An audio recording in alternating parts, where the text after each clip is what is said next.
What? With April. And Nappy. Hey guys. Welcome to Season 2. Bing, bing, bing. Yeah. Yeah, we're so excited. Yeah, we just saw you guys like last week. I know. It goes by so fast. Yeah. So fast. Oh, yeah, it does. I'm so excited to enter this new chapter. To be able to express all the expressions. Be ready. This one might be emotional. For who? For me? For me. Because I'm a Chiona.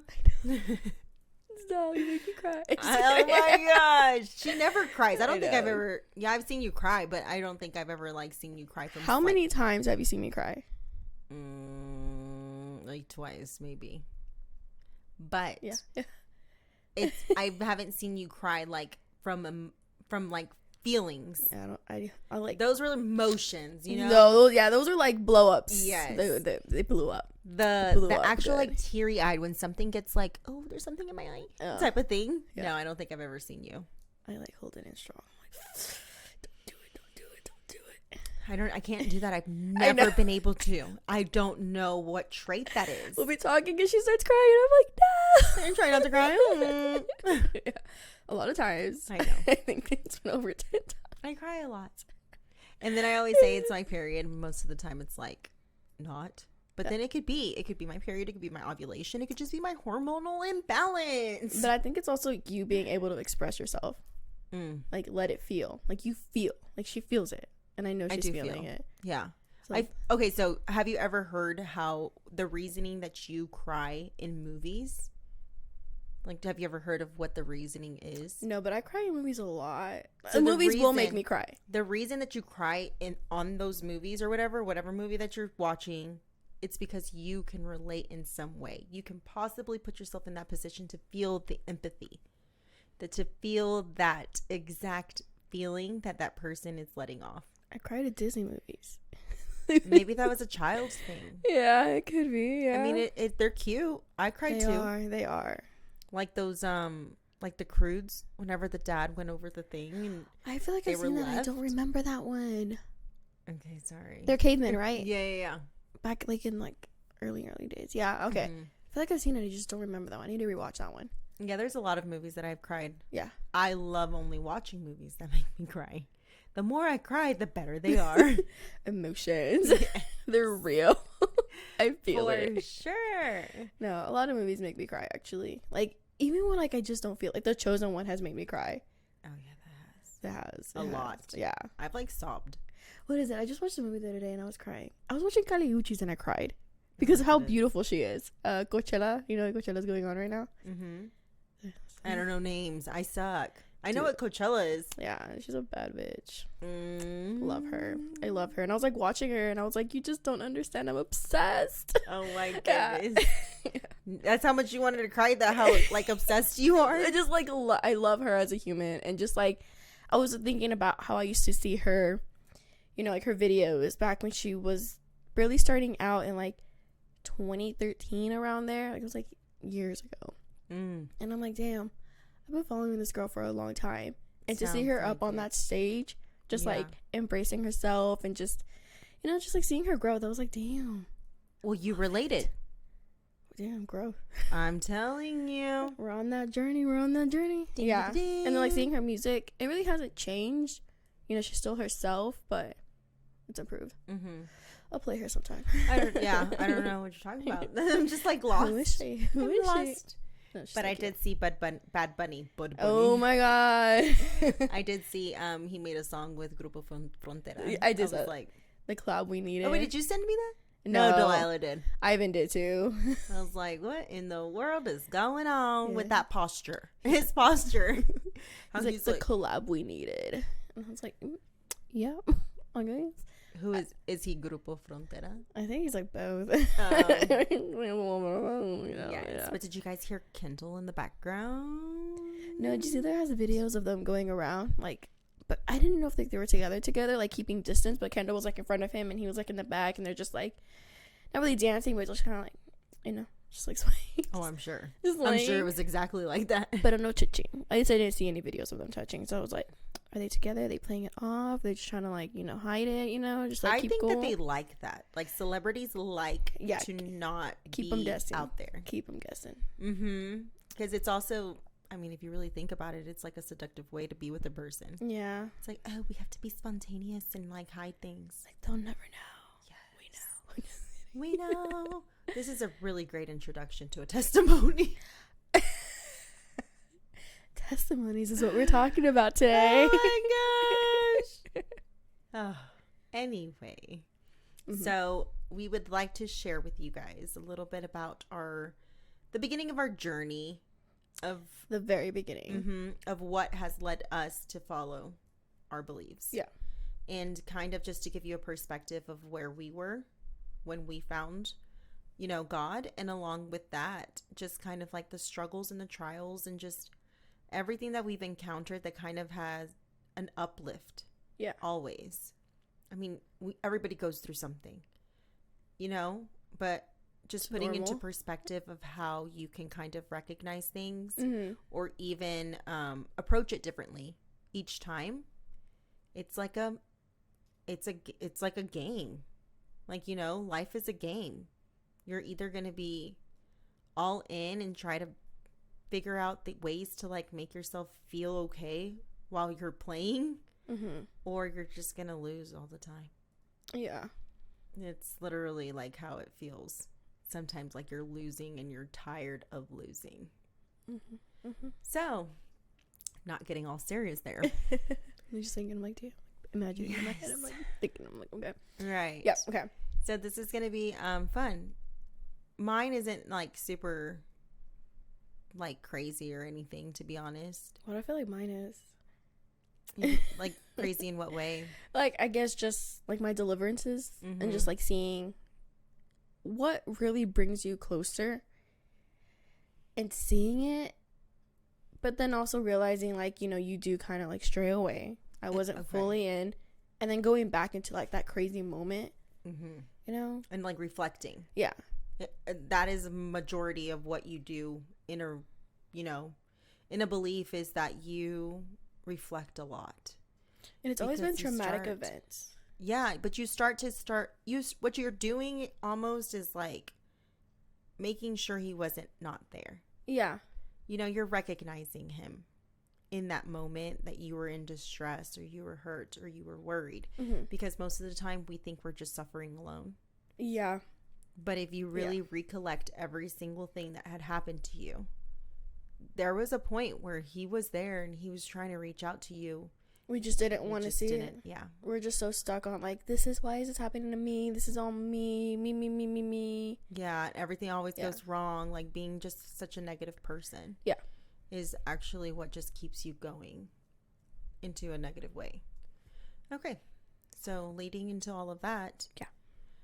Natalie, when did you first find your encounter?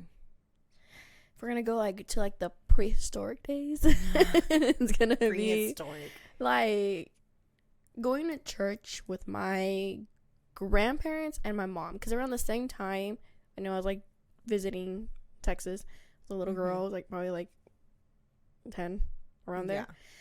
And the thing is my grandparents were Catholic at the time and my mom was a Christian. So I'd be going to like Christian churches, and they were English, so like I was understanding everything. And then I would go to Catholic churches in Texas, and I didn't really understand all the Spanish because I just didn't really know that much Spanish growing up. Right.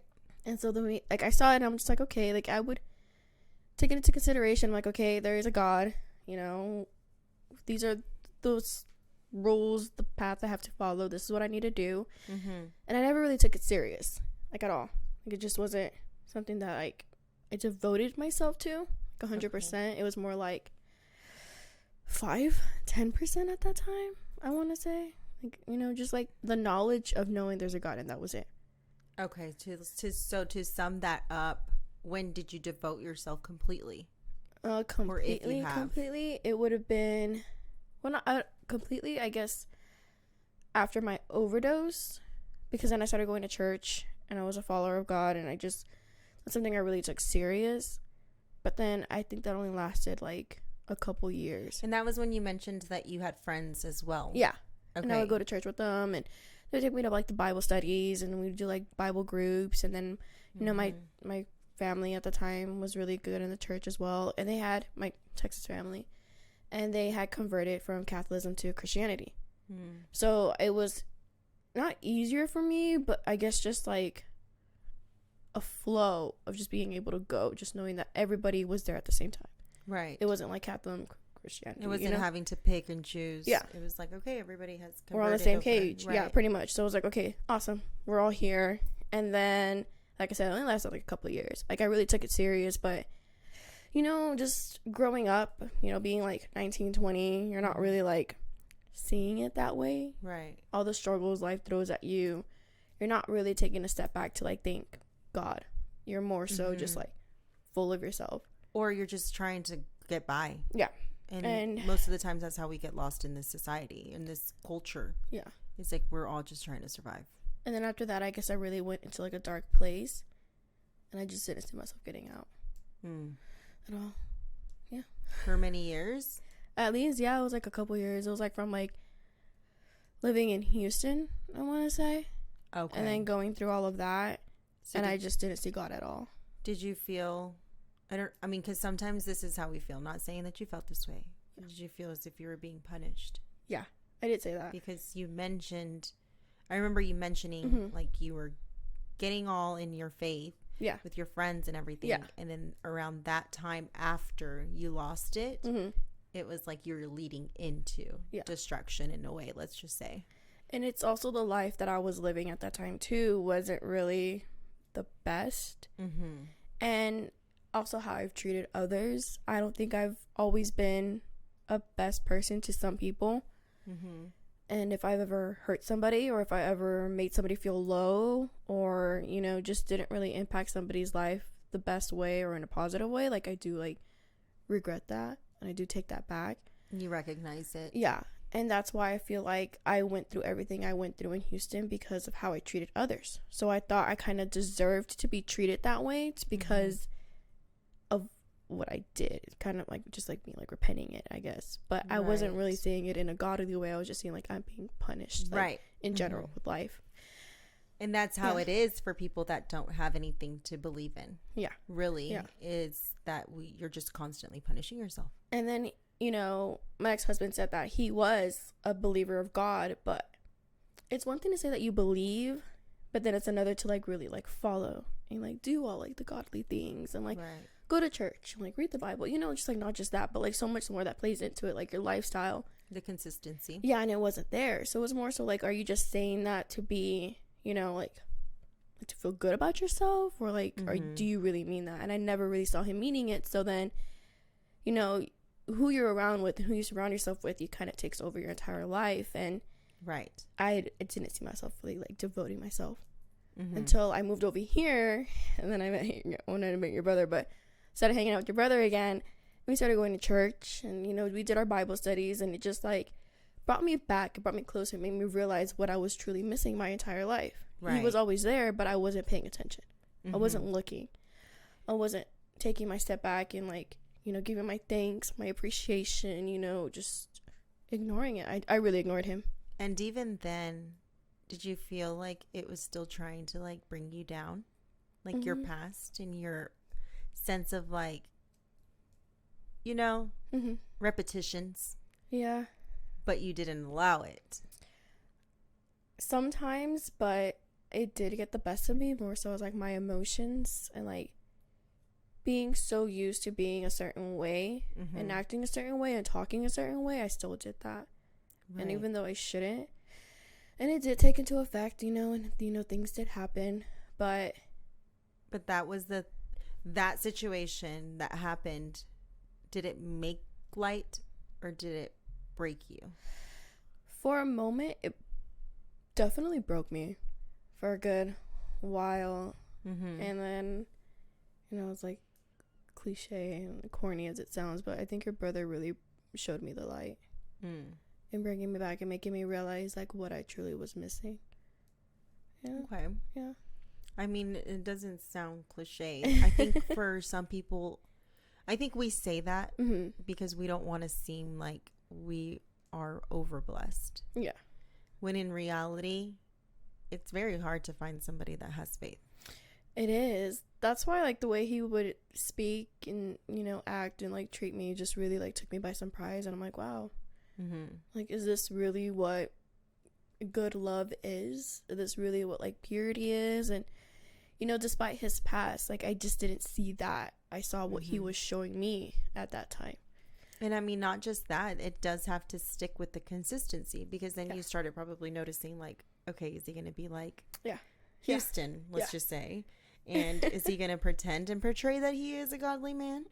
Which sometimes they do. Nobody's perfect. Yeah, it happens. And there was like an event that happened that really brought us closer to God at that time. But it was like during my pregnancy. I think it was like a month into it. I was barely going into the hospital, struggling, you know, throwing up sickly, and I just couldn't take it anymore. And all of a sudden, like, I was just like shooting out blood out of my, like, you know, like literally like shooting it out. Like, I could not, like, it was like freaking me out. During your pregnancy? Yeah, I was in the ER. Like, I had literally went to the ER. I didn't feel good, and they were so close to sending me home. It's like always happens like this. They were so close to sending me home, but they're like, you know what? Like, we're just gonna go ahead and admit you, and we're gonna observe you. So I was like in observation for like a good couple of days. But that night, literally that night, I don't know why I was just like shooting out blood, and like the nurse came in and they like cleaned me up, and I was just like, I'm so sorry. Like, I don't, like, you know, like, let me help you. And they're like, no, like, you just like stop. Like, we'll do it. Like, this is what we're supposed to do. And I'm like, okay, thank you. And I just like kept like saying, like, apologizing, because it was gross. Like, it was like blood everywhere.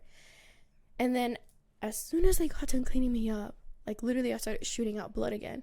And they were like, what the heck? And that's when they called, like, the doctor, and they're like, what's going on? And they're, like, showing the blood, and it was, like, clogs of blood, like, clots and, like, just, like, thick blood just coming out. And they were just like... And you're still pregnant? Yeah. But no, they were like, you just had a miscarriage. Yeah, and, like, I just, like, took a second. I'm like, I didn't... Like, the thing is, like, your brother started crying, and he was like, what's going on? But I didn't. Like, I was just so, like, much shock, and I'm like, what's going on here? I'm, like, just, like, really trying to comprehend, and I'm like, what just happened? And, like, my body, like, I feel like shit. Like, this is still happening. Like, I couldn't control it. Like, even though I was, like, squeezing, like, shut, it was still, like, coming out. Right. So then the doctor came in, but before he came in, we prayed. Like, the nurse came up to us and was like, do you just want to pray for a moment? And I'm like, yes, let's pray. And as she was praying, like, I don't know, I just felt okay. Like, I felt, like, at ease, and your brother didn't. He was just like... Did he say something like, she doesn't know how to pray? No, he was, like, blaming them. Like, this is, like, their fault because they're giving you all this medication, and they don't even know what they're giving you. They're just giving you something just to make you feel better. And I'm just like, it's okay. Like, you know, just, like, let it be. Like, we'll see what happens. So then the doctor came in, and they were, like, looking for, like, the baby, and they couldn't find it for a second. And then finally, like, towards, like, the last, he was about to give up. And he's like, okay, let me just try one more time. And they found a heartbeat. And I was like, oh, my God. Like, everybody, like, literally in the room just, like, was able to breathe. And was just like, oh. Like, thank God. And I'm like, is it because of the prayer? Like, just, like, you know, making me just, like, really, like, get closer. And I'm, like, realizing, like, just, like, please, like, whatever you have to do, just, like, you know, make my, like, whatever it is you need. It's your begging plea. Yeah. Basically. And it sucks that it has to get to that moment to really, like, ask for his, for, like, you know, help. Yeah. But it really makes you realize that he is there. So then, you know, obviously, like, Thaddeus is here. Yes. I remember that. He called pretty hysterical. Yeah. And my mom called me too and just kind of told me, like, start praying. Literally. Yeah. And I believe it was all the prayers throughout my entire pregnancy. Oh, I totally believe in power of prayer. Made Thaddeus be so healthy and where he is at today. Because even then, like, we were going to church before I got pregnant, so we were close to the pastor, and, like, the pastor would text us and was like, you know, how's everything going with Natalie? Like, is she okay? And he would give her, like, he would give him updates, and, you know, they would be like, okay, well, we're all praying for you this week. We're all praying for you this week. And it was like that for, like, weeks and weeks on end. Like, my entire pregnancy, like, that's all the pastor would just give me was just prayers. And I truly believe that despite the moments that I was in the hospital and I was sick, but daddy is still good. Yeah. So like my He's baby is my thriving. testimony And that yeah, he's like where he is at today, because there's so many moments where it couldn't have been. Yeah. Mhm. Like just as if he was born like, 10 weeks early, Yeah. or 11 Yeah. weeks early, and he was breathing on his own, and it just kept, and it was kind of like a shock. it is. It was like, okay, he's breathing on his own. Okay, so what else bad can happen? Mhm, Almost like mhm. in that mindset, because it's like, oh, well, We're expecting one it. thing is good. Yeah. They can't all be good, Yeah. But I was no, preparing everything myself. was good. Literally, I'm like, I'm gonna get bad news one day. I'm like, because bringing the NICU, I'm like, I'm gonna get bad news. Like, they're gonna tell us something and we're not gonna like it, but Yeah. literally good news every single time. And I'm like, what? Like, then why are we here? I'm like, can we go home already then? If this is perfect, if he's this fine, if he's this healthy, like, let's just go. Right. So then after that is Mhm. when you decided to really focus on God and answering. Yes, but no. See, like, even after all of that and all of that amazingness and, like, realization, it just didn't happen.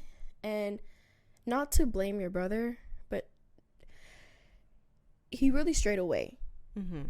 And because he strayed away, and it was because he strayed away, I got closer. I really took the time to devote, because I was kind of putting it on him. I'm like, well, he has all this knowledge. He has all this faith. Like, kind of just like letting him do 75% of it, and I was only doing 25. Until I realized I need to do 100 and he needs to do 100. But in order for him to do 100, you have to be the 100. Yeah, exactly. It's unfortunate. But yeah, it needs to happen. But yes. And so when he saw me starting to change and, really like devote myself in the way I was speaking, and he was going through his, his stress and his issues, which is totally valid, because everybody's allowed to feel, negative and, I just think not the best. I think what it was mainly was like you already knew his like top tier faith. Yeah. So it's like you wanted that. Yeah, I did. You were like, hey, that's what I liked. I wanted the knowledge. I wanted the faith. I wanted the full devotion. So now you're in the position where you're reflecting. Yeah. Where did he fall out? How is this happening? Mm-hmm. What is causing it to happen? Because in one, it's like, even though you guys are not married yet, but like in one, you have to really be one. As in, if one is off, the other one has to be on. If the other is off, then the other one has to be on. And I feel like that has a lot to do with just relationships in general. It's like, if you guys really want a relationship to work, or a marriage or anything, it needs to be God first, above everything. And then you have to always make sure to balance your significant other. Yeah. And I learned that recently. Even like after everything we went through, I barely learned that. But it was because you were willing to fight for something. Yeah, because I knew like I knew what he could really achieve and how far he could really go. But he was in a dark place. And then on top of that, I mean, you guys had just had a baby. Yeah. So all the stress, it's not easy. Like, that's when they say like the first 2 years you really test your relationship and see how far you guys are able to overcome. If you guys overcome it, you guys can overcome anything. But if you're really gonna let that moment just break you, like, did you really even try? Right. Yeah. And there's been a lot of moments. Yeah. Trust me.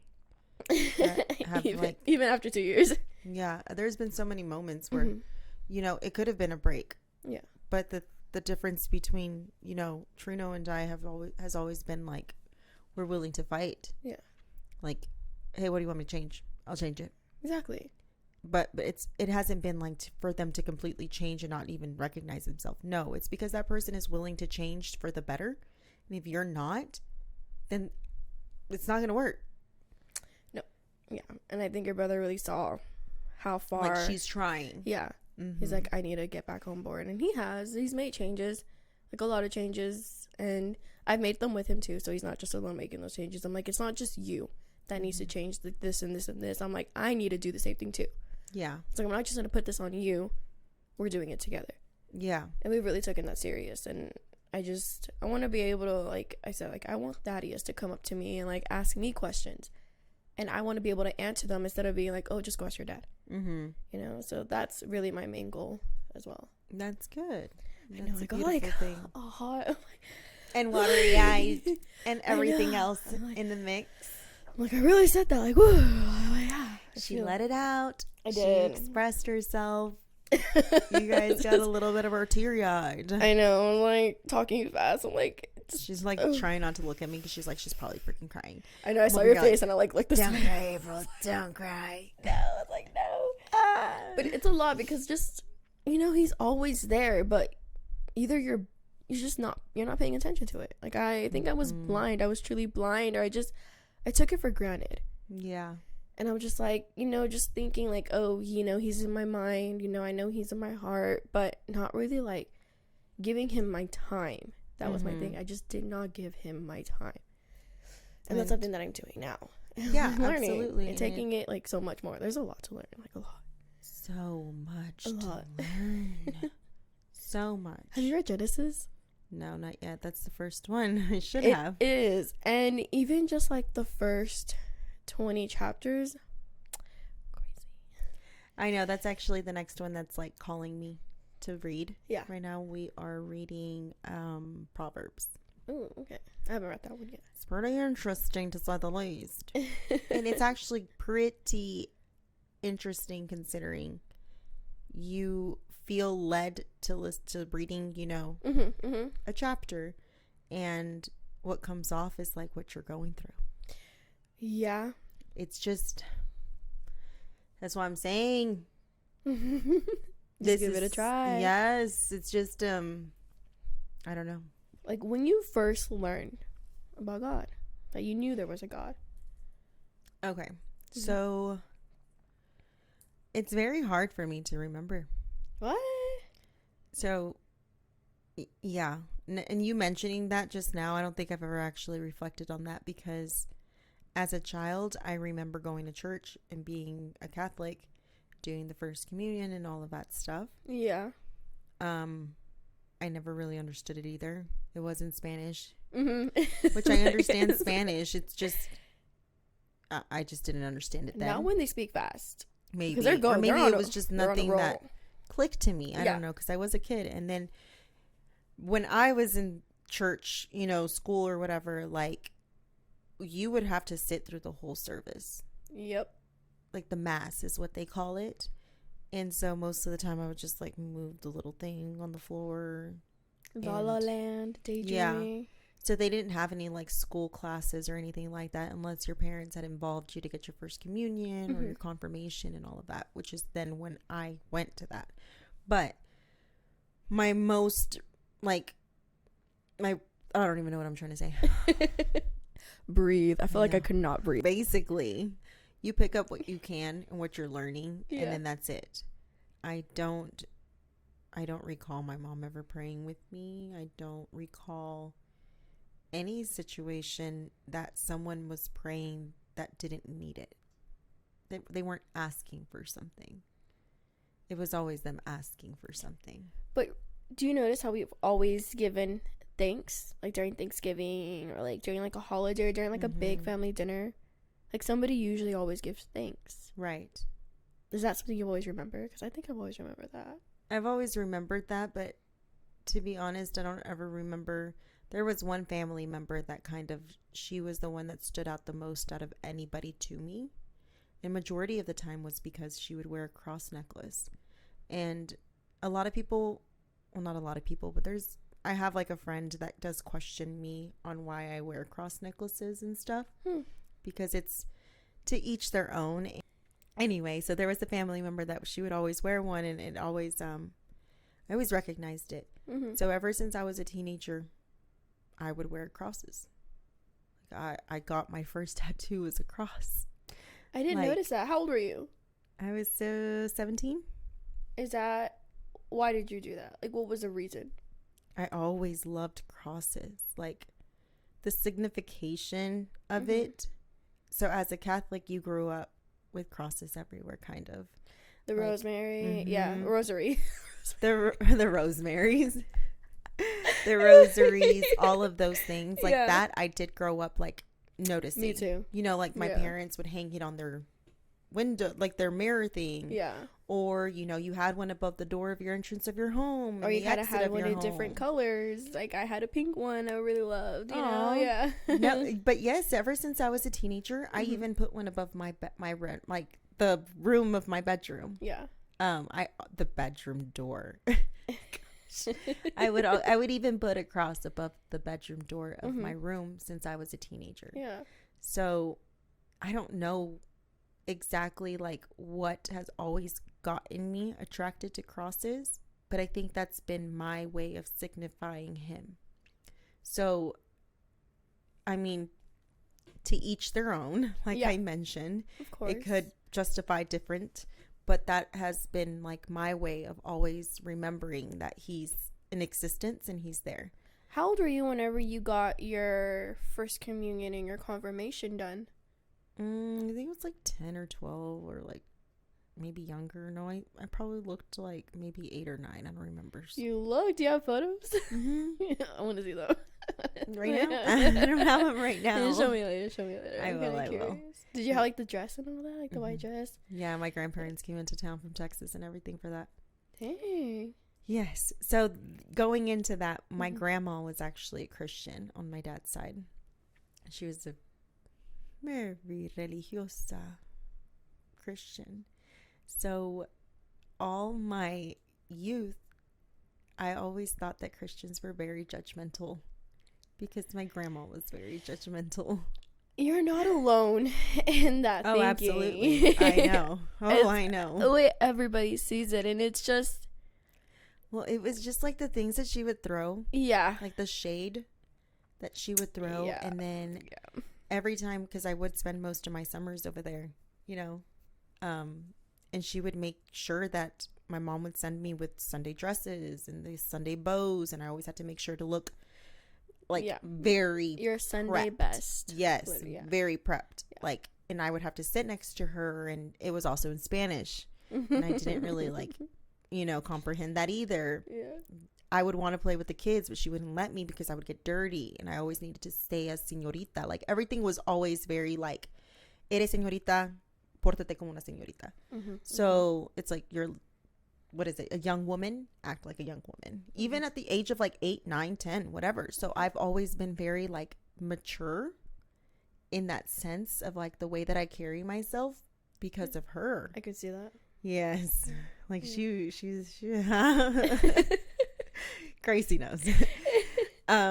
So then after all of that, like, okay, that was the way that I learned about God. And my mom would take us to this church, this Catholic church, every time in Texas, and we would pass by it and we would stop and we would turn on that candle and say our prayers before we had to return back to Arkansas. It was like our way of like getting the blessings to have a safe drive. Yeah. And I remember that too, actually, now mentioning, like, we would pray when we would leave on car ride, like car trip, like road trips. Any vacations and stuff. Yeah. Yeah, that would be like a prayer thing. Is that a Texas thing? Because my grandparents in Texas has always done that. Like even to this day. I mean, I don't, and maybe it's a Texas thing, but you also have to be like a little bit rational when you understand that you're driving 14 to 16 hours. And you need God's protection. And anything can happen. Yeah, because my real dad has like stories that he would tell me how he would just like pray to God before any type of trip, like his grandpa or my grandpa, but his dad,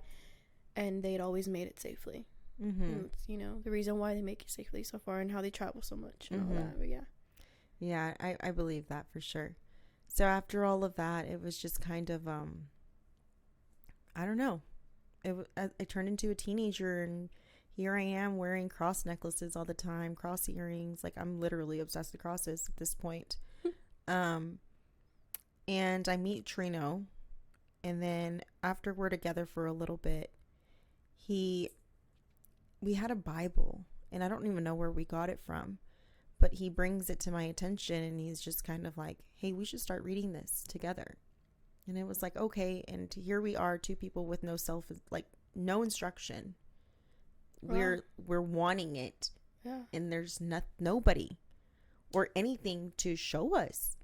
So then we started reading the Bible, and it made no sense. Like none. There's a lot to question on it. Because we were reading it like a book.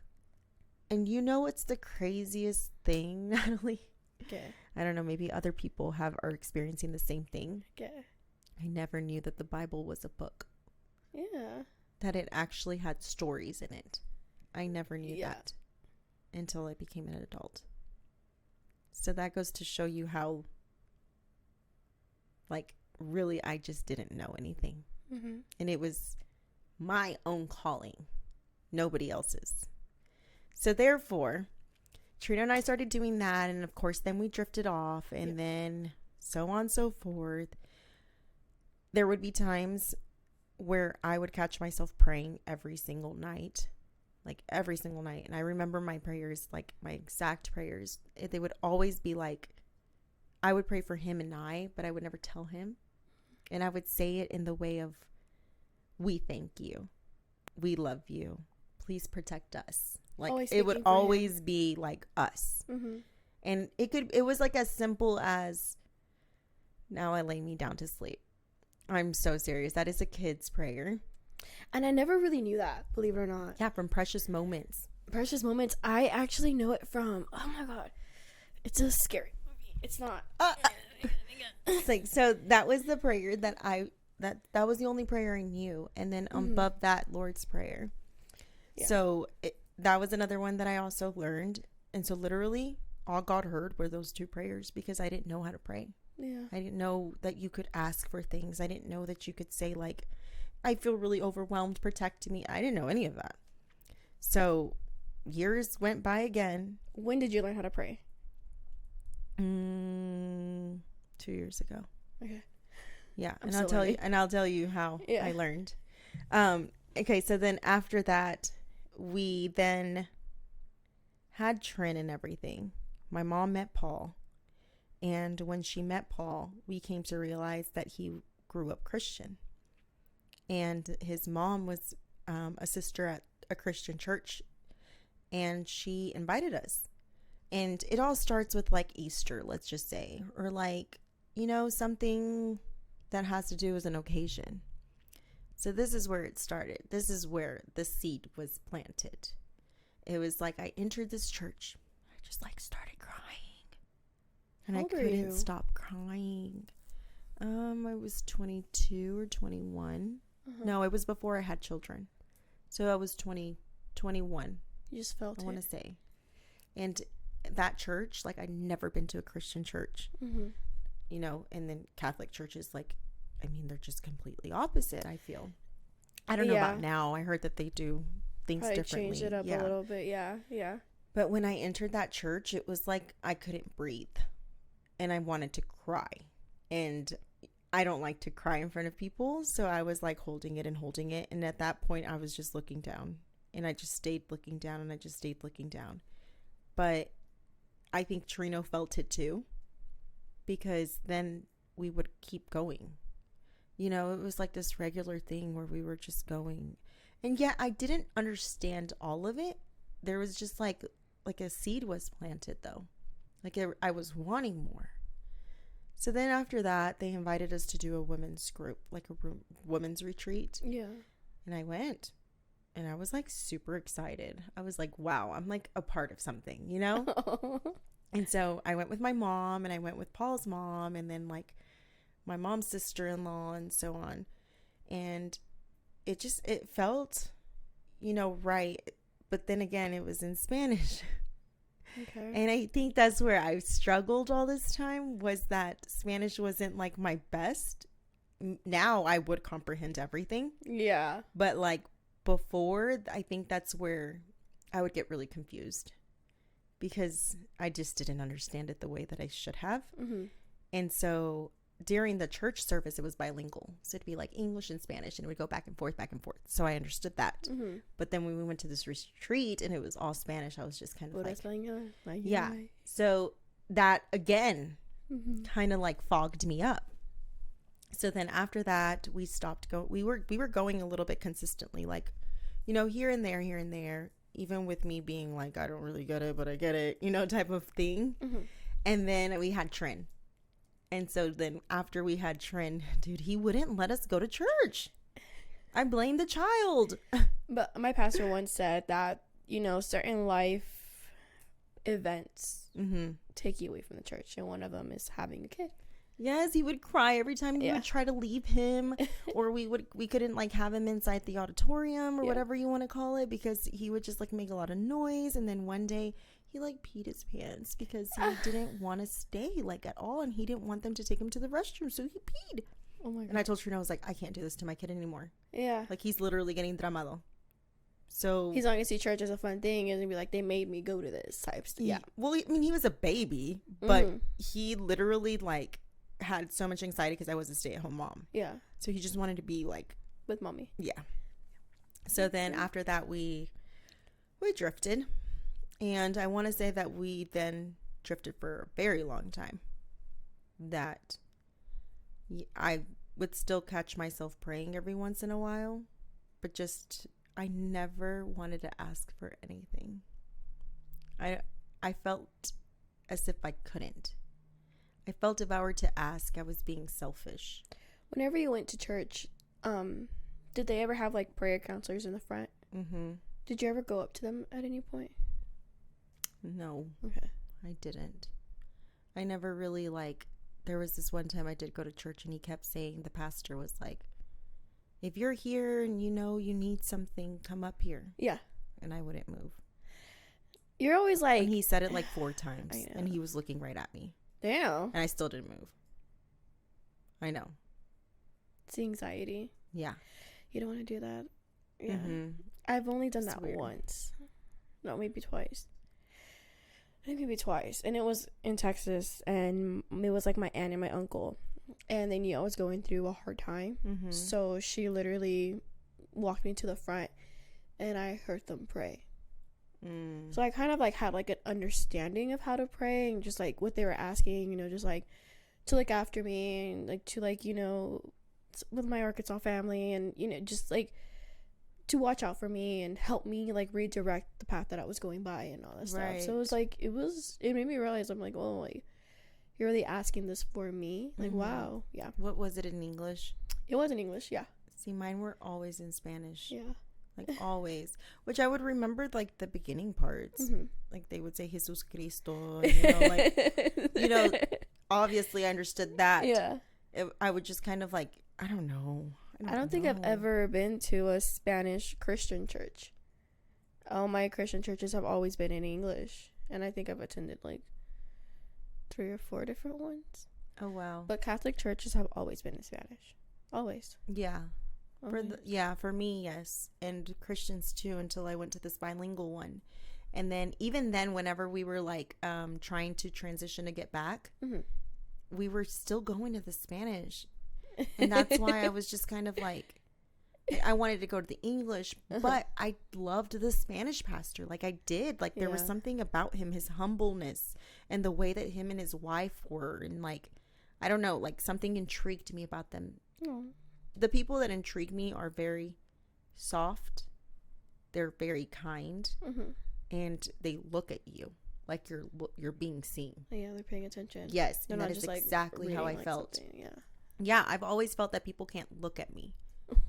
Yeah, some people are just like, I shouldn't be looking at her. Yeah, like I don't look at you all the time, but I feel like I start looking at you more. I've started looking at you. You have started because I tell you to look at me. But I feel like people don't look at me. Like they don't give me that directness because I feel they get a little bit like, I shouldn't be looking at her like that. Kind of like nervousness, like not. I know that looking at somebody is a form of respect. But sometimes it's a lot to do with, like, anxiety and, like, just, like, overthinking it. And it's, like... So I get very, like, frustrated. I've had a couple people do that to me. And I noticed it from Chubby's pastor that he didn't do that. And that's what I told him. I was like, I like that he looked at me. And Chubby was like, well, what else would he do? And I was like, okay. Like, I didn't want to explain it. So I was just like, forget it. I like that. You know, our pastor is very involved with all of his members of the church, to like know everybody by like a first name basis, and to just like, that was really beautiful. I mean, you don't really feel, majority of the time you don't really feel welcomed in a church, and that was like one of the churches that I truly felt like, you know, I belong here. It was, I liked it. Yeah. I there is just, I'll explain that. Yeah. It's like there's something about me. Right. So here I am walking through life in curiosity. And like I mentioned, I never asked God for anything. Yeah. Nothing. It was always like, thank you for this. Thank you for that. Mm-hmm. Thank you for your graciousness. Like everything was always a thank you. And I felt like I had to say thank you about every little thing in my life. So my nighttime prayers would take like 30 to an hour. Just saying thank you for everything.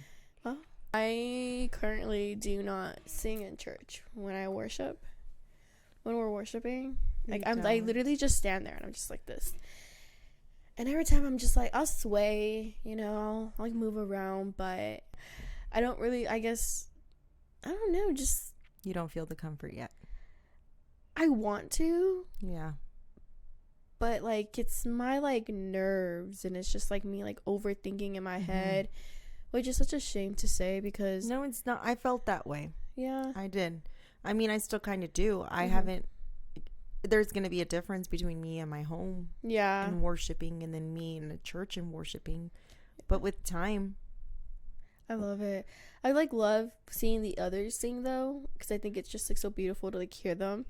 And there's this kid, he's like I don't know, he's like a little boy. And he literally goes up to the front and he's just like dancing and he's just like singing and he's like moving and like just like breaking it down to these worship songs. And I'm like, I love that this 10-year-old boy by himself, I don't see his parents around him because he like literally sits there by himself. Who knows, maybe his parents are up there on the stage or I don't know what, but just like seeing him be so free and just loving, he's just like, yes. I'm like it kind of motivates me. Like, yes, he does. And he's just like with his hands and he's just like going on. I'm like, why? What is holding me back from doing that? So I don't know. Maybe next time I'm gonna try to like sing the words because they have like the lyrics like up on the screen and it's easy to follow, but I just get shy. And it's just that. Eventually it'll come down and you will do all of it. Yeah, do you like put your hands up time and all that? I do that. Yeah, I put my hand out like this. Yeah. I used to be that way, just like with this. Yeah, like even at home. Yeah, you'd be like, put your hands on, and I'd be like, and now I'm like, I just like this. I think I probably might start out like this right now and just just like feel it. But the thing is, like, I do feel the words. I just don't express it in my body. But that's just like me being closed as always. Yeah. No, you will definitely come out of that, and especially since you're recognizing it. I do. And you want to. Yeah, because like Chips was like, "Why don't you sing?" And I'm like, I don't know. I'm like, I just don't want to mess up. Yeah. Like, I mean, I do. Sometimes I'll be like, oh, sorry. Yep. Or like you start too early or you start later. Because I went. Yeah. I don't even know what I was saying. Take the floor. She got all hot right now. Okay, so I started crying just now. We had to like pause. Cut. Simply because I was telling Natalie about the song that kind of got me through. And beautiful song. I need to watch the movie. Yes. And it was I Can Only Imagine. If you guys have heard that song, the lyrics kind of touched me was what just happened. Very because hard. I never reflected on it. I haven't reflected on that song in a while, to be honest.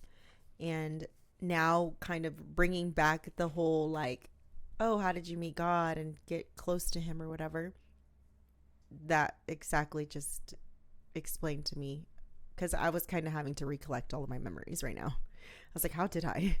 You know what I mean? But that just was self-explanatory. What's crazy is there's like a lot of memories I have too that I just like that come to you like later on or whatever. And I'm like, wow, like, he's always been there. Yeah. No, I mean, he really has. It's true. And so during that time, I was searching for him. And I think it had a lot to do with because I was feeling like a lot of sadness, a lot of happiness, a lot of darkness, a lot of everything. Your hardships. Yes. And it was affecting me a lot more than usual. And that was my way of getting close, was listening to music.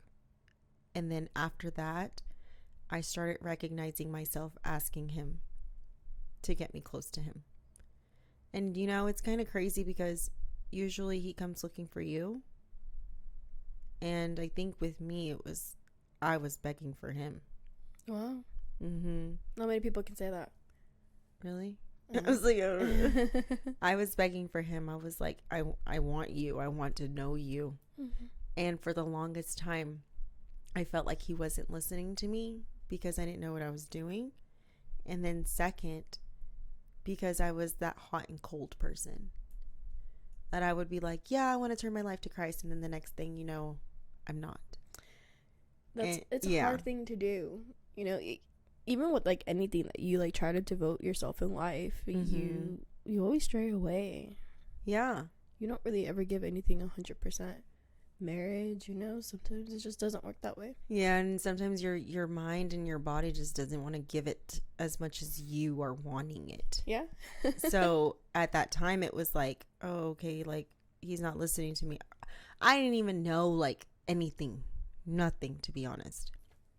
So I found myself asking people, because I would pray and I would be like, God, please send me somebody. Like, I don't know what to do. I was like, what do you want me to do? Like, how do I get close to you? And I would just pray that all the time. And then my coworker, Jincy, our first guest, by the way. yes, Yeah. she sat next to me at this job for a whole year until something happened. I can't really like recollect exactly what happened because I think it was a lot of like little things that led her to sharing this pastor with me from a Tulsa like church. Your current pastor? Yes. Okay. And he had a podcast. So she was like, hey, I think you would like this. Like, you know, because I had been asking her a lot of things here and there, trying to get like educated on it. Because I then found out that she was, you know, she was growing up in the church since she was little and so on and so forth. Later on, I did find some other things out, you know, between us, like finding our, you know, our faith. But she basically like introduced me to this pastor and I clicked. I was like, oh, okay. This is a black pastor with the gold chain. First of all, I was in that path where I was like, oh, I love, you know, all designer things. I love, you know, materialistic things. First thing that attracted me was like, that guy looks like us. You know what I mean? Okay. Like the way that he carried himself. Yeah. It was like, I can relate. Normal. Yes. I didn't like everyone else. Right, because growing up and everything, here comes my ideas of like Christian churches being very judgmental and just me not like feeling the whole suit and everything. Yeah. Button up. Not feeling like connected to just be able to like enter a church in any way during that time. So then I followed that pastor for a year. Wow. Off and on. Okay. That was like my hot and cold stage. And then after that year, I then started recognizing that I had a lot of anxiety, a lot of depression. And I said, dude, I'm never happy. Like, why am I not ever happy? I have a husband, a loving husband. I have children. I have a house. Like, there were so many things for me to be grateful about, and I wasn't finding nothing grateful. I just wanted more and more. And I was looking in all the wrong areas, and we were trying to be in such control of our own lives that it caused a lot of sadness. And just everything was bothering me. I started saying that my favorite color was black. I never liked black. I started saying that like my heart was as dark as, my favorite color was black because it was as dark as my soul or as dark as my heart. Like those types of things that I then started to believe it. And I was like, yeah, I'm Wednesday Addams, like mode, you know, type of person. And I would say a lot of like harsh things to myself in a way. I'm cold-hearted. I don't have a heart. Yes. Yeah. I don't care about people. I freaking hate people. Like, Yeah. if you've ever known me, I've never been like that, but I was becoming that. And slowly I was believing that I was that. So then that's whenever I was just kind of like, I want to be happy. And I quit my job and I stayed home with my children. something else happened that shifted my entire life, which I'm not ready actually to really talk about, but something else shifted. And then I was like, okay, I'm going to quit my job. I'm going to take care of my home. I'm going to take care of my children. I'm going to take care of my husband, and I'm going to switch everything back around. And now I'm going to get my life straight with him. But then a trial happened, and another trial, and another trial, you know? So then a year from April 6th of this year, I have been saved. I have turned my life completely over to Christ. That was whenever I decided, like, I'm not going to play with you anymore. Like, I'm really going to devote myself to you. I might not be perfect because I still do things, or I was still doing things. But what a lot of things I've heard nowadays is God doesn't want you clean to come to him. You don't get in the shower clean. You get in the shower because you're dirty, to wash off everything that you've done. And so therefore, during my whole life, you know, challenge with him, it was like he was showing me, like, okay, I can't stop drinking this much. Okay, then show me. So then I was embarrassed the next day because I was drinking that much, you know?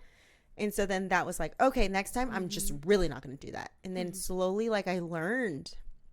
And then after that, it was like, oh, I'm not going to really hang out with those people anymore, and so on and so forth. And it just, like, goes by example, and it goes by testimony, and it goes by deliverance. And just, you know, it's just part of life. Yeah. And that's how I learned. But a year ago, I can tell you, was whenever I really did turn my life over, and I was like, all right, I'm yours. You tell me what you want me to do. So now I walk, talk, and move as Jesus did. I may not always talk exactly like he wants me to, because I still have that little badness that comes out every once in a while. We're not perfect. No. And, you know, it's something like my friends and I had, like, said today, we're, like, discussing some certain, you know, stuff about, like, the Bible and just, like, life in general. And we're just like, we don't know everything. We won't, because we're not God. Right. We're just here just to be disciples, just to follow him. But we're not going to have that, like, super knowledge of just everything. That's just not possible. No, absolutely not. But we do have to do the best that we can to be just as they, you know, as the Bible says. But I don't think we should beat ourselves up about it. Exactly. No. Yeah, because, you know, my friend, I'm so proud of her for what she's doing and how she's acting. And she recently went through a hardship and decided just to completely give up drinking and smoking.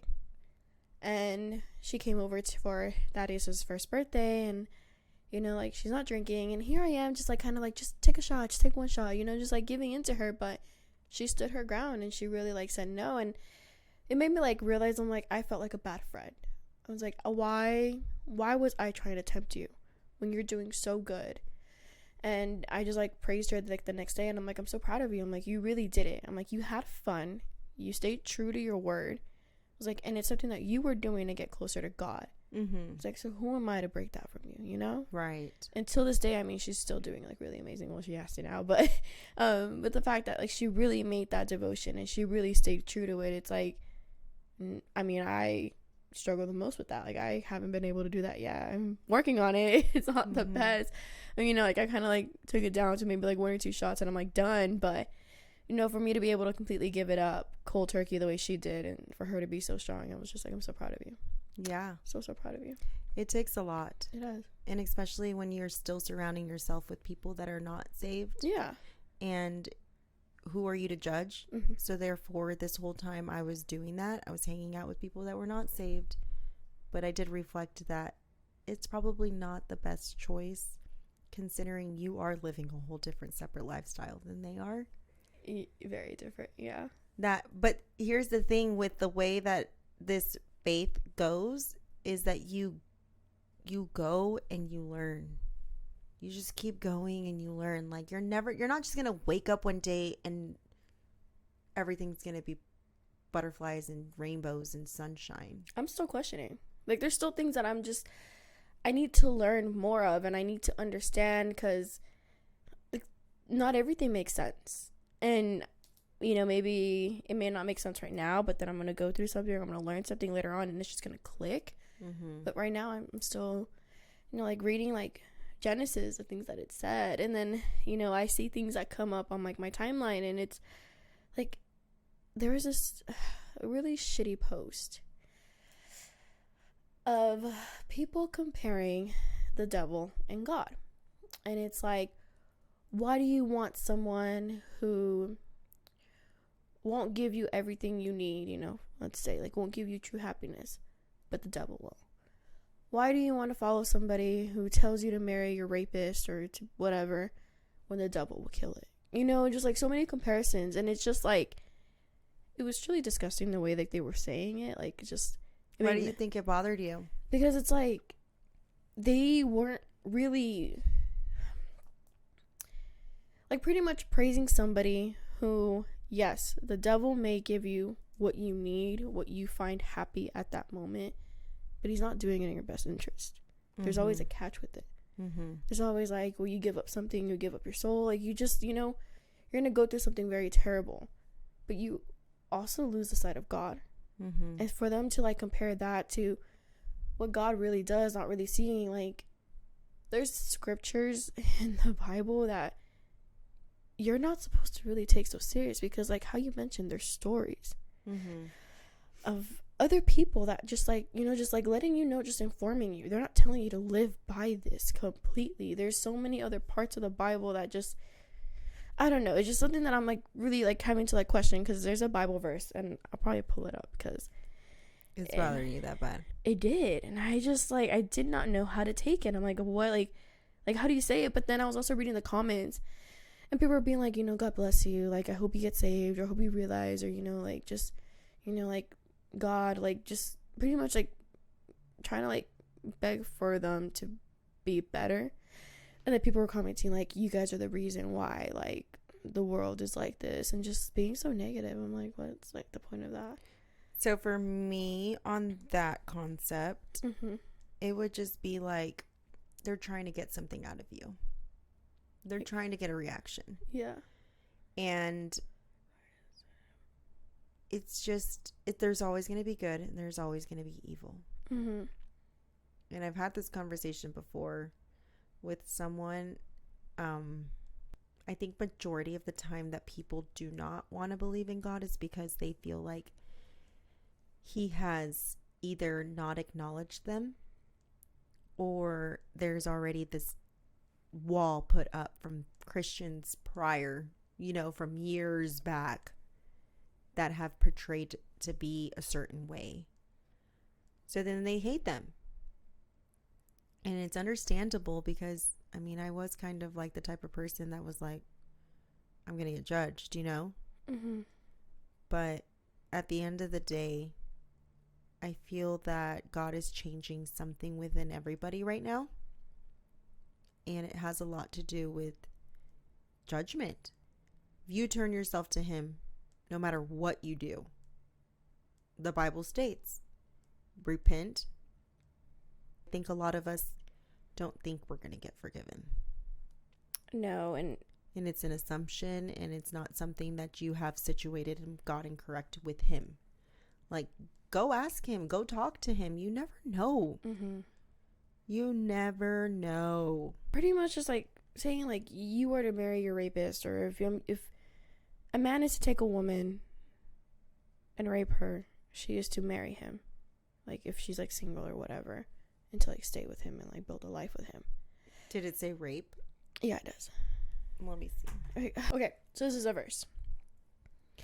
If a man happens to meet a virgin who is not pledged to be married and rapes her, and they are discovered, he shall pay her father 50 shekels of silver. He must marry the young woman, for he has violated her.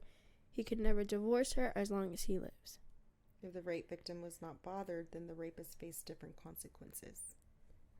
So therefore, basically what that man did to that woman was take away all her dignity. So therefore, now you have to take care of her for the rest of your life.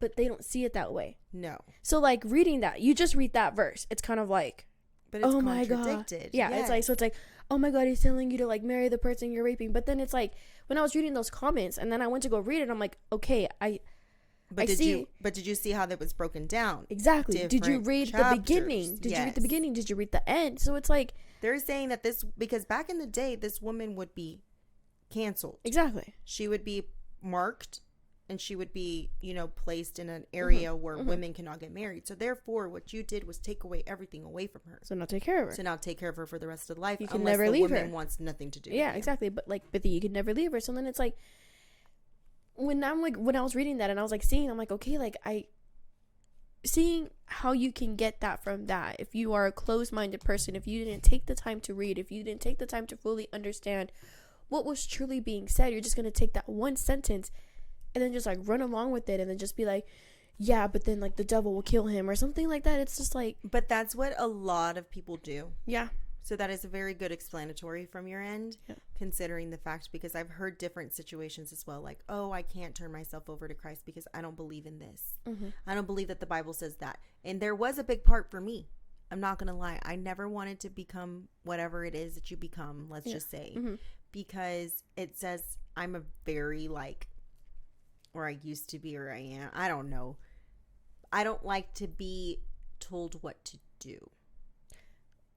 Same. Or I didn't like to be told what to do. How to live my life and all. Yeah. Yeah. So then in my mindset, what I've heard is that women have to bow down to their men. You move, you say what your man tells you to do. And it's all wrong.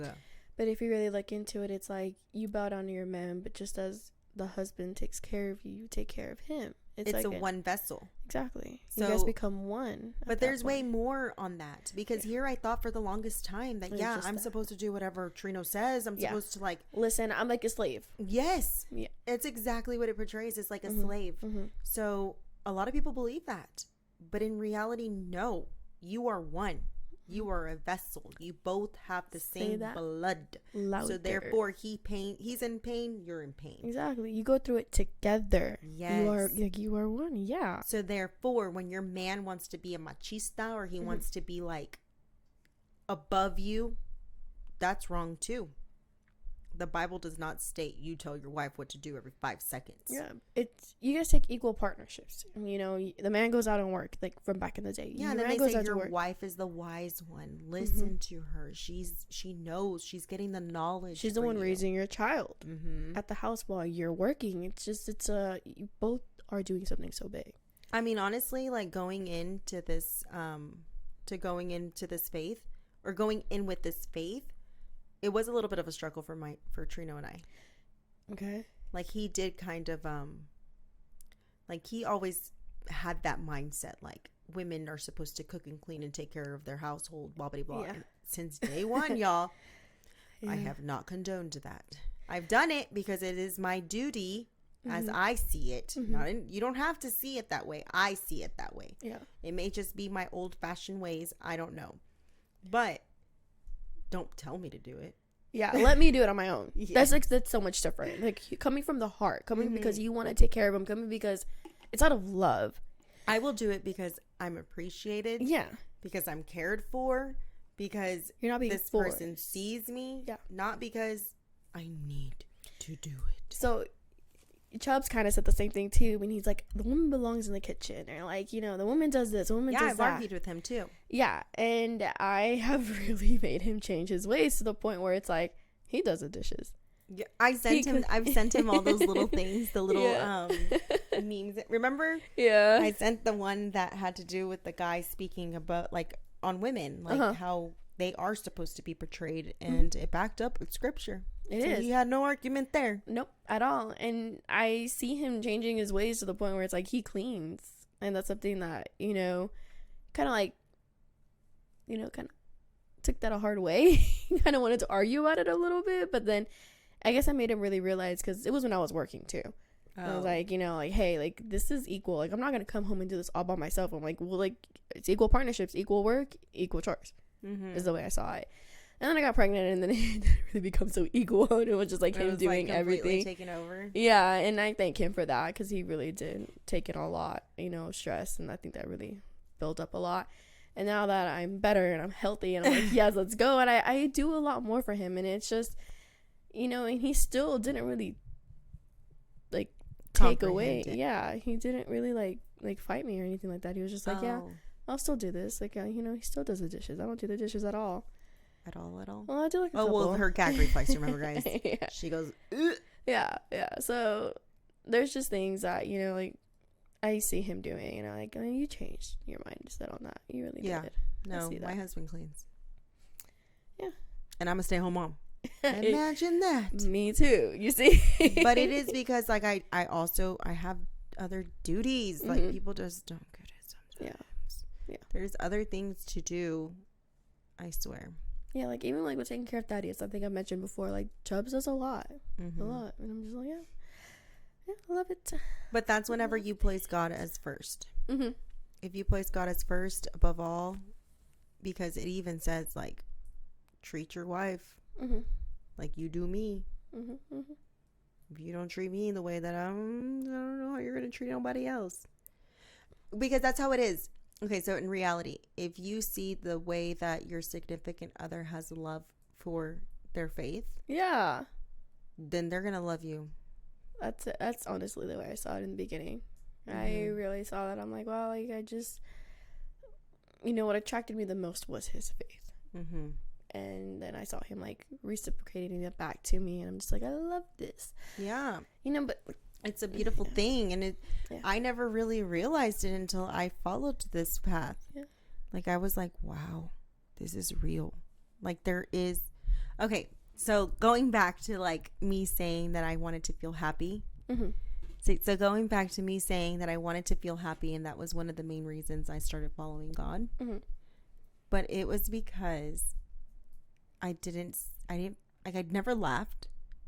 Remember? Yeah, you did say that. Like, in the very first podcast episode. It's hard for me to laugh. She's like, yeah, I don't laugh. It's not like a genuine laugh. And I was like, okay. And now you're, like, laughing. Yeah. I see you laughing a lot more than anything. I do laugh a lot more.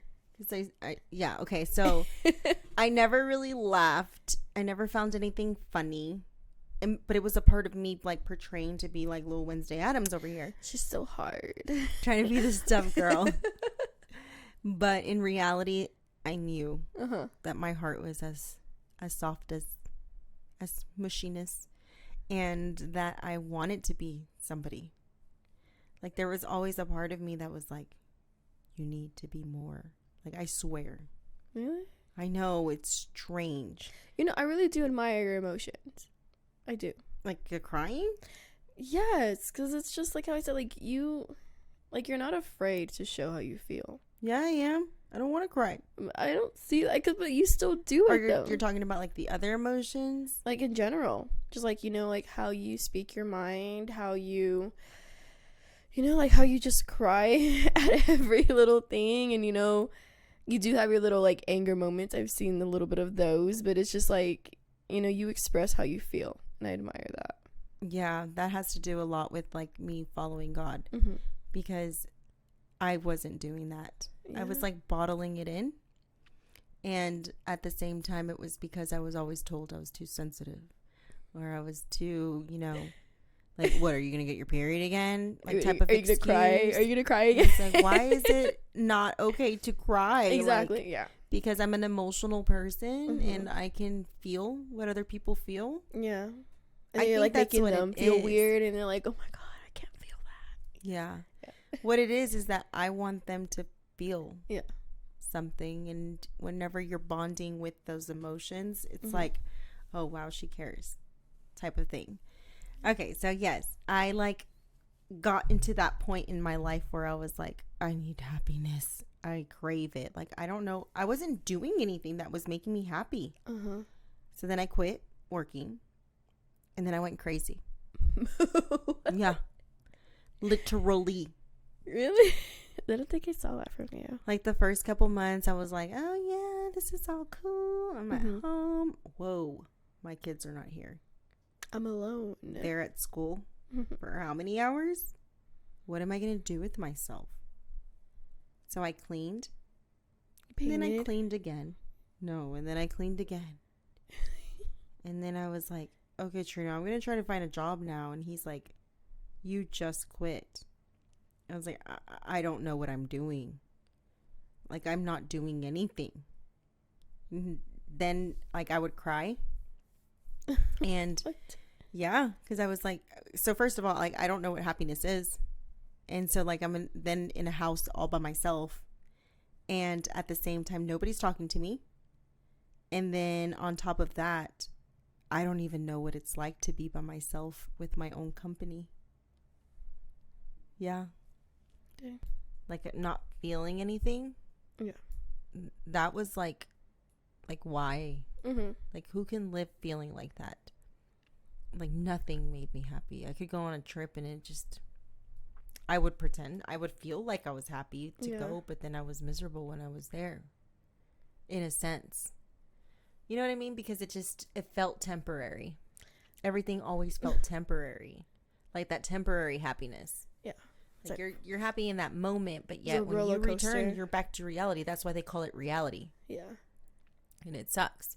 But I feel that when you're walking in your purpose, there's no reality. It's your purpose. That's how I felt in my marriage. There was a reality? No, it was temporary. And like those moments of like happiness, they didn't ever last. And I was back to reality. Every time. Yeah. And so then it was just like, that's how I knew it wasn't going to like last. That's how I knew. I was like, you know, like something's going to happen. Something big is going to happen. And everything's going to change. And it did. And I was like, oh, here I am, like happier than ever. That's good because that was your optimism. Mm-hmm. You still had it. At least because there's a lot of women that don't. Yeah. It was gone for a second. But then I don't know what. It was just, I was talking to other people, you know, just trying to like, I like lived a second life. I lived a double life. To like escape it. Yeah. And I would like literally like go to these extreme measures of like hiding everything on my phone, like deleting apps and like completely like changing, like making fake accounts. And then when I would get home, I would just delete everything and I would just go back into that reality. And then I would like leave that reality and I would go back into this wonderland of like, you know, adding these like apps again on my phone and like talking to these people. And it was just like a breath of fresh air. And it just made me realize, I'm like, this can be my reality. This can be like something that I can look forward to. Mm-hmm. And I don't think those people really realized that when they were talking to me in those moments, they really brought me out of the dark. Yeah. For sure. They did not. They did not, I'm sure. Yeah. They did not think that. Yeah, and I like lied a lot about like those situations I was in, and it just didn't make things better either. Yeah. Yeah. But it was like your chapter. So basically testimonies and deliverances can really go on for a very long time. They are. Yeah, they can. They're just something that you just keep adding more in and adding more in, because even while you're speaking, it's like bringing more stories to your mind. Like, you don't really realize it either. Like it's like how you said, like, so while you're speaking, you're like, oh shit, like this that really did happen. Yeah. Yes. But the point is that you're for me, I found God because I needed happiness. Mm-hmm. Do I have it? I do, for the most part. Mm-hmm. Nothing's ever going to be perfect. No, yeah. No. Please. But I have felt the happiest that I think I ever have in my entire life. Yeah. Literally. It doesn't always last, because happiness isn't always intended to last. Happiness is just like an emotion. But when you know you have it and you start to reflect, what is it that's causing me to feel happy? Keep doing it. And when you're not happy, go back and reflect again. What made me happy? Oh, painting.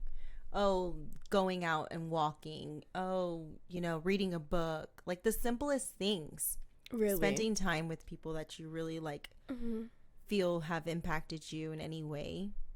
And if you feel like you don't have anybody and you feel like you don't even know where to start by just asking him to send you someone, because it could be as simple as that. And when they come in and knock in, I mean, don't just say like it's not, don't get the wrong boat. Don't catch the wrong boat. Mm-hmm. Have you ever heard that one? No, I actually haven't.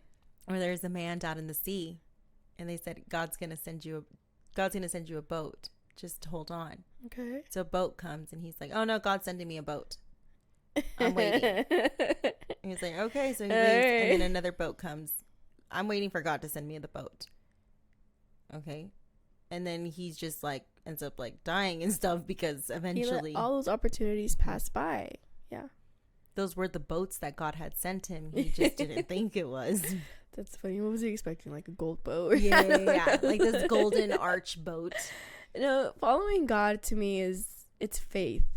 It's that just good, everlasting high of love.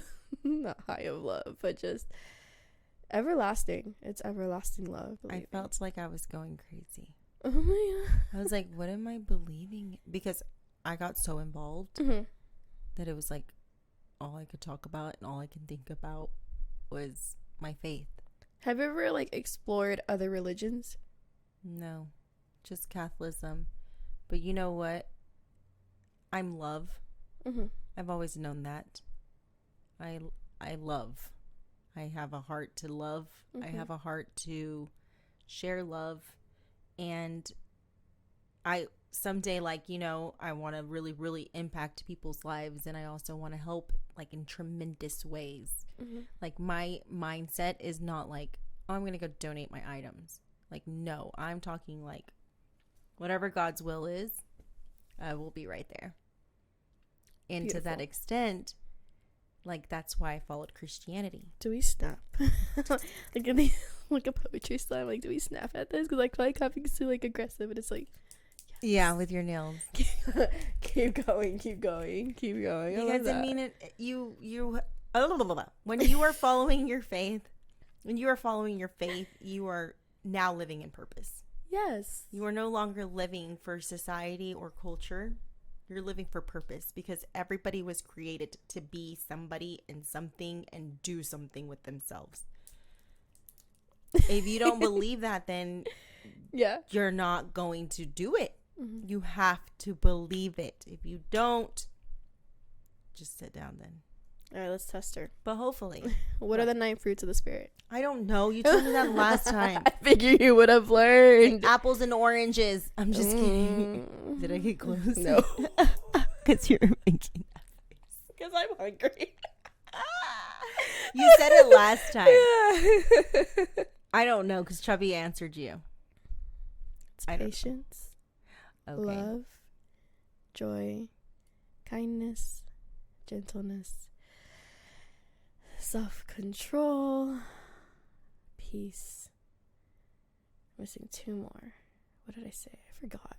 You're missing 1 more. Wait. This is 9. Peace, love, joy, kindness, gentleness, Self-control. Patience. Goodness. Yeah. Yeah, that sounds about right. I'm really testing myself just to like, I don't know. I just, once I set my mind on something, I'm like, I'm going to do it. No, yeah, when I come across that, I probably would too. Okay, sorry. We've been chit-chatting, paddywhacking, give a dog a bone. Yeah, there's a lot to bounce back off of each other. Right, so learn. Therefore we can go on and on and on and on, but we're not because then we will be here all day. This was fun. It was. I see the light in her eyes. Not that it was dark before, but I just like see you talking a lot more. Like it going like a lot longer.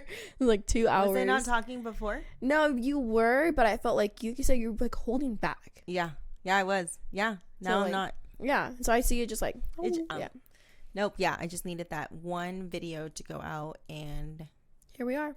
Now I'm at it. You learned a lot about us. And it's gonna be a while, so please be patient. Yeah. This is just like how it starts. Maybe hopefully you recognize something that maybe impacted you that you can kind of like relate to. And if you don't, then I would recommend searching for other people's testimonies. Yeah. Because I love to do that, and it's just very like inspirational. I know, it's very heartfelt and very yes. There's so much ugly things in the world, and for them to come across and just find such beauty in it is just amazing. Yeah, it really is. And I mean, eventually we do want to speak on how God puts His work into our lives. But that's just gonna take us a very long time. So. Now I know why a lot of these like faith podcasts go for so long. There's so much to talk about. Yeah, the ones that I listen to are like 2 hours. Oh my god. I know. I know. Are we gonna be those? No, this is something that we That is who probably I look won't up talk to. about all the time, 24/7. Mm-hmm. You know, there'll be some like little like little trendy stuff. No, A yeah. little in the moment, but this is just something that we really want to bring to light and just put out in the world. Yada la mean. So from now on, we will be just speaking on everyday life, and it'll just come at float. Amen. Bing, and then we will still have interviews. Yes. Jency wants to come back on, and Yay. Jamie mentioned that she'll Oh, talk yeah. about faith and all of that. Yeah. Yeah, so we'll definitely still have more interviews. Mhm. People do want to talk about their testimonies and their Yes, life and their yes. challenges as well, which is Uh-huh. very intriguing. Just spreading the word. Hashtag let's be heard. Let's do it. And this is going to be so much fun because I'm actually enjoying myself. I know, me too. Okay, now thank you guys for listening. And if you're still here Like, share, subscribe. and you are beautiful. In every single way. Love. Wait. Yeah, just Who keep is going. it? I'm letting you because Wait. you're always like sing. I Now don't you're know. I singing. don't even know how it goes. Love Wait. won't bring You me are down. beautiful In every single way. The world can take you Is it? down. No, I just made that shit up. Yeah. Nobody sees you now. No. No. April's version. Cut that, twist it, and reverse it. It's your